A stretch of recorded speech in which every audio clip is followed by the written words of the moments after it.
Okay, so in this video, I'm going to go through the homework 5.1 to 5.2. So we'll go through number 1 first.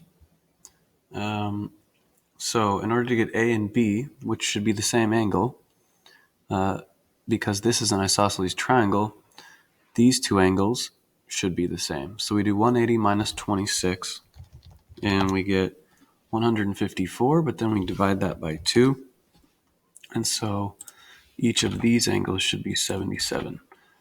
So then A and B are a linear pair with the 77. So we do 180 minus 77. So A and B are both 103 degrees. Okay, I can go ahead and fill those in. So then the next one that's easy to get is D. Those are supplementary, a linear pair. So 180 minus 97 is 83. And then C is also the same as 97 because these are alternate interior angles because these lines are parallel. So C is 97. And then to get E, we just take 504 and subtract the other 4 angles. 504 because of this formula that we came up with in class. This equals the sum of interior angles of any polygon. So if we plug in 5 minus 2 is 3. 3 times 180 is 540. So we do 540 minus 83 minus 97 minus 103 and minus 103 again. And we get E is 154. Okay, on to number 2. Now we can get A. This is also an isosceles triangle, so the base angles are equal. So that means A would equal 180 minus 44, which is 92. And then to get B, we notice this angle right here, this 44, is corresponding to B.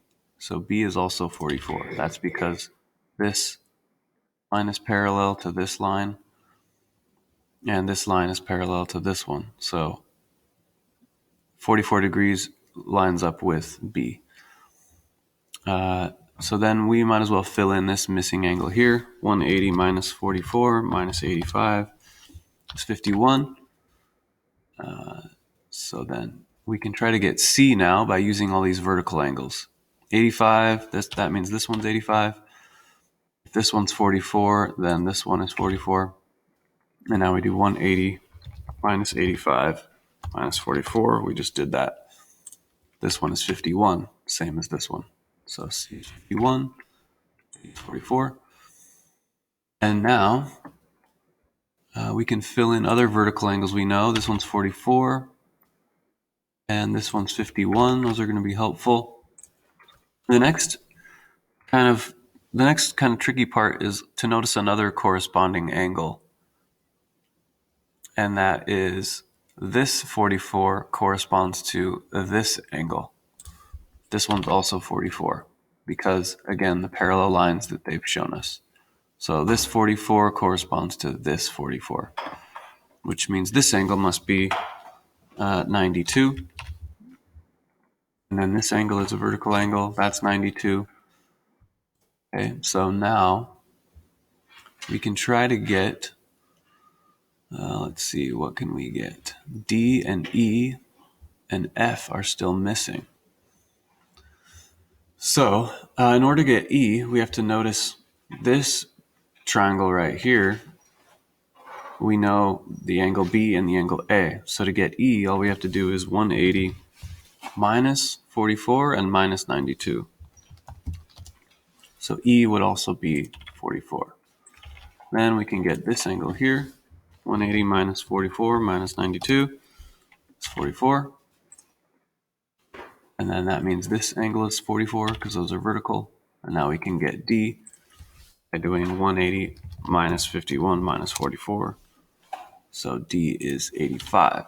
I think a really common mistake is to think that this triangle is the same as this triangle, but it's not marked that way. And it's also a mistake to think this triangle is equal to this triangle and that this one is equal to this one. They're all slightly different. So then F is 136 because these are a linear pair. So 180 minus 44 would be 136. And we have number 2. So number 3, if one exterior angle of a regular polygon measures 10, then the interior angle is just 180 minus that. So 170. How many sides does the polygon have? Then we must do 360 divided by 10, divided by 10, which equals 36 sides. Okay, so it's as simple as that. Number 4, if the sum of the measures of interior angles is 2340 and it's a regular polygon, all we have to do is 2340 divided by 360 and 2340, not 360, divided by 180. By 180 is 13, but then we have to add 2 15 sides. Some of you I noticed subtracted 2 and got 11 sides, but if you check by using this formula, 180 times n minus 2, that gives the sum of all of the interior angles. So if you plug in, if you think it's 11 sides and you do 180 times 11 minus 2, and that would give us 180 times 9, which would only add up to 1620. That's not enough. So we must have done something wrong. And that's because in this formula, like if we set it up algebraically, we're trying to solve an equation that looks like this. 180 times n minus 2 equals 2340. So the first step would be to divide both sides by 180. So we'd still have n minus 2 left on the left side, and we'd have 2340 divided by 180, which is 13 on the right side. So then in order to solve this, we add 2 to both sides. So then n equals 15. Okay, so moving on. How many sides does a regular polygon have if each exterior angle measures 30 degrees? So if you know each exterior angle is 30, there's a couple different ways we could do this. We could just divide 360 divided by 30 and get 12 sides. Also check that if the exterior angle is 30, then the interior angle must be 180 minus that, which is 150. And then if each interior angle is 150, we could use this formula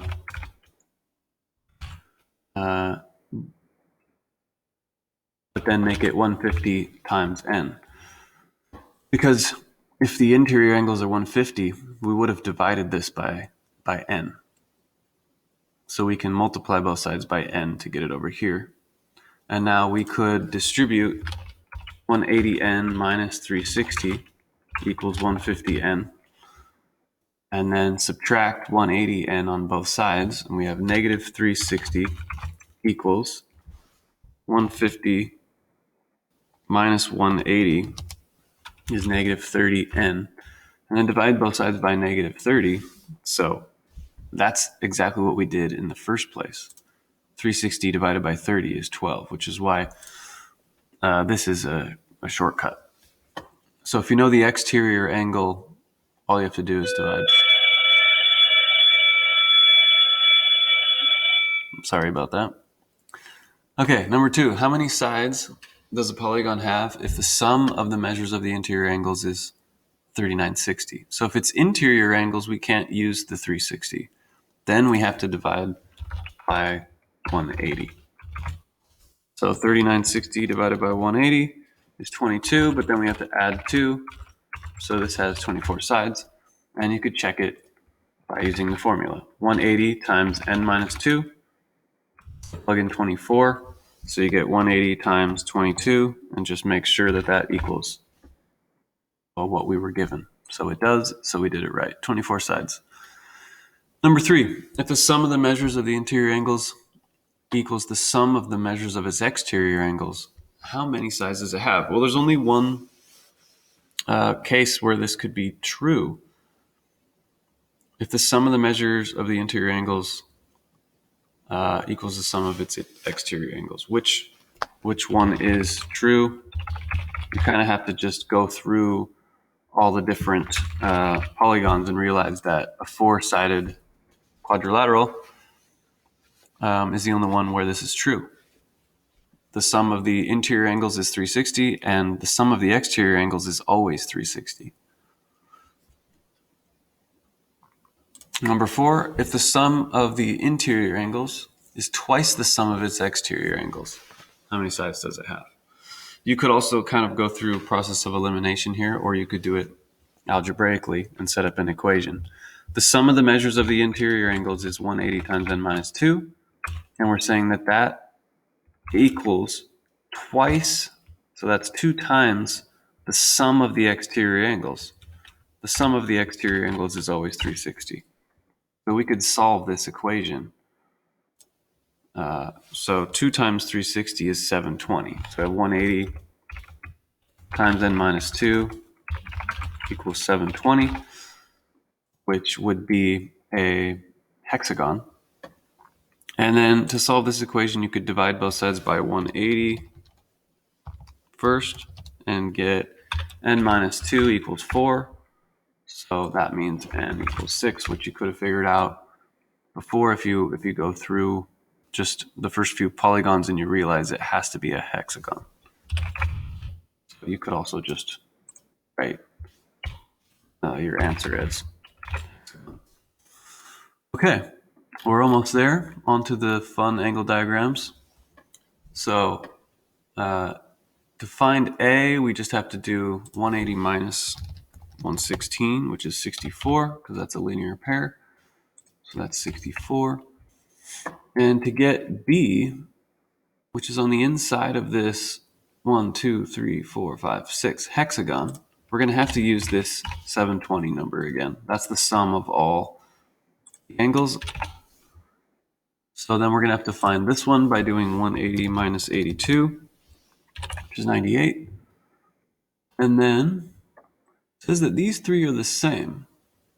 So we could get those by using the exterior angle sum.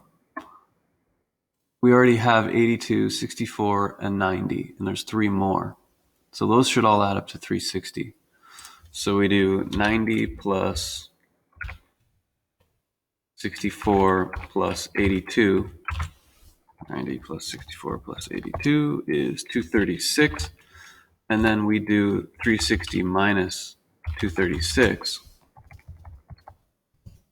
which is 124. And then we divide that by 3 because it marks these 3 as all being the same. So that's 41.3 repeating. I'll just write it like that. These are all 41.33333. So then B is a linear pair with this one. So we do 180 minus 41.33333, and we get 138.6 repeating. And you could write 138 and 2/3, but just don't round it off to 138.7 because then these angles wouldn't add up perfectly to 720 because these two would also be 138.66666. If you did 138.7, you would get too much. So number 6, we can see all these markings means these are regular polygons. So if this is a triangle, then all 3 angles would be 60. This is a square, all 4 angles would be 90. And this is a pentagon, all 4 angles would be 108 because sum of the 5 is 540, and then you divide by 5 and you get 108. So now we can get A because these should form a circle. So we do 360 minus 60 minus 90 minus 108 to get 102. Okay, and then to get B, we should use the fact that this is an isosceles triangle. And then we already know this is 90, this is 108, So we can get this angle right here because those should form a circle.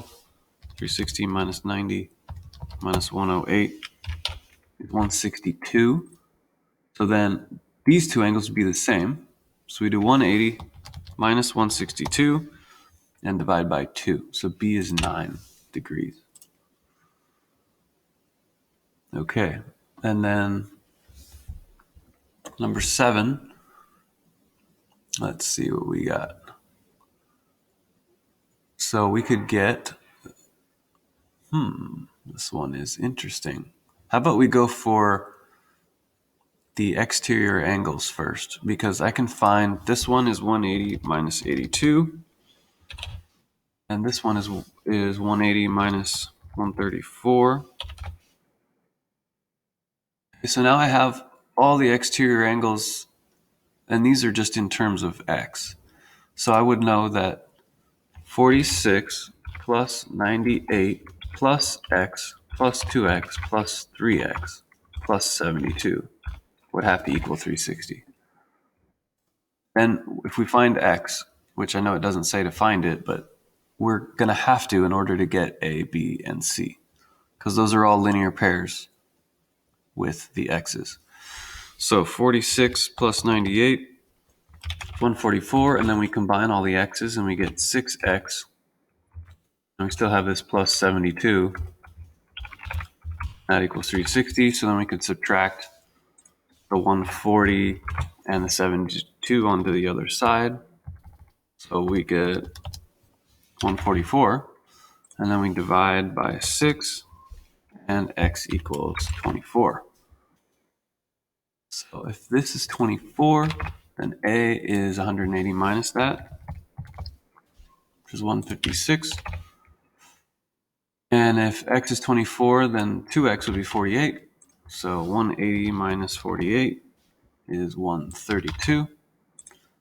And if x is 24, then 3x is 72. C is 180 minus 72, which is 108. Okay, we're almost there. Very last one. Again, this is a regular polygon because of the angles and the sides are marked. So we just have to count 1, 2, 3, 4, 5, 6, 7, 8. It's a regular octagon. So I don't have that one memorized. I'm going to do 180 times 8 minus 2, which is 180 times 6, 1080. That's the sum of all 8 angles. So then I divide by 8, and I get 135 for A. 5.